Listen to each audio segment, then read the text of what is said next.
Hello বন্ধুরা, good morning. তো আমি সকাল সকাল চট করে রেডি হয়ে গেলাম। তো আজকে হচ্ছে কলকাতা সেকেন্ড ডে। তো আমি সেকেন্ড ডে কোথায় যাচ্ছি তোমরা আমার ভিডিওর সাথে থাকো, তো দেখতে পারবে গাইস।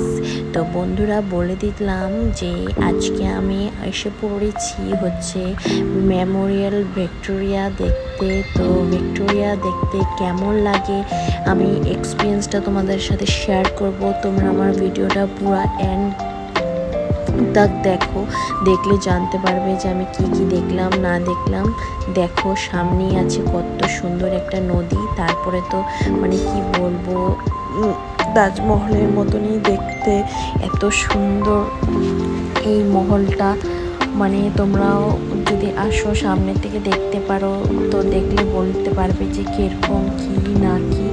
তো আমার তো দেখতে খুবই ভালো লাগছে। আমি অল্প দেখছি আরও আশেপাশে কী কী আছে না আছে। প্রায় বহুত বড় জায়গাটা, এখানের মধ্যে তোমার ঘুরে ঘুরে শেষ করতে পারবে না।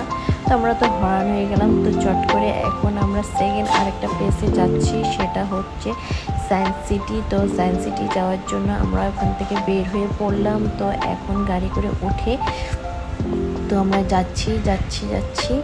তারপরে আশেপাশে তো প্রায় দেখাই যাচ্ছে বড় বড় বিল্ডিং, বড় বড় শহর, মানে দেখার মতন খুবই সুন্দর রাস্তা। তো দেখো চলে এসে পড়েছি আমি। এই সামনে এই বিল্ডিংটা যে দেখতেই পাচ্ছ, এই দুটো বিল্ডিং একসাথে জোড়া করা লাগানো আছে, খুবই দেখতে আনকমন। এমনকি আমি এখন এসে পড়লাম হচ্ছে সায়েন্স সিটি। তো সায়েন্স সিটিতে আমি কি কি দেখছি না দেখছি তোমরা আমার ভিডিওর সাথে থাকো, দেখতে পারবে কি কি দেখাচ্ছি আর কি কি দেখছি। তো বন্ধুরা বলছি যে আমি তো এসে পড়লাম। তো দেখো আমি এখন অল্প আগের দিকে যাচ্ছি হাঁটতে। তো যাওয়ার পরে দেখি কি কি আছে না আছে। তো আমরা এখন একটা বহুত উঁচা একটা রোপের মধ্যে উঠে যাব।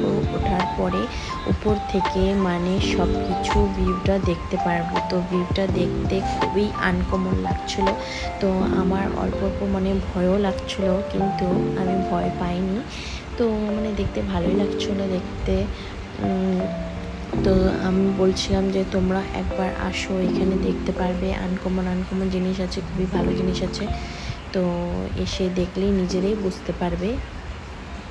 তো দেখো আমার ভিডিওটা লাস্ট অবধি দেখো, তো দেখলে নিজেই বলতে পারবে যে কি কি আছে না আছে।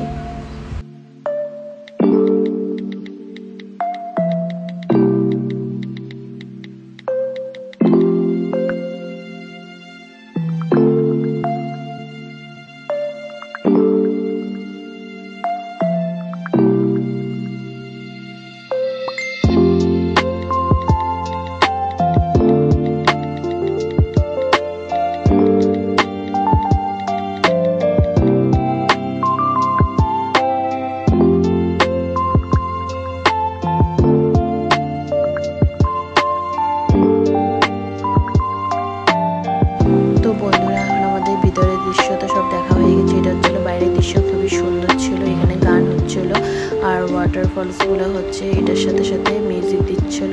আর এটা হচ্ছে একটা বাইরের স্টেডিয়াম, এখানে সবাই বসে বসে দৃশ্যটি দেখতে পারে।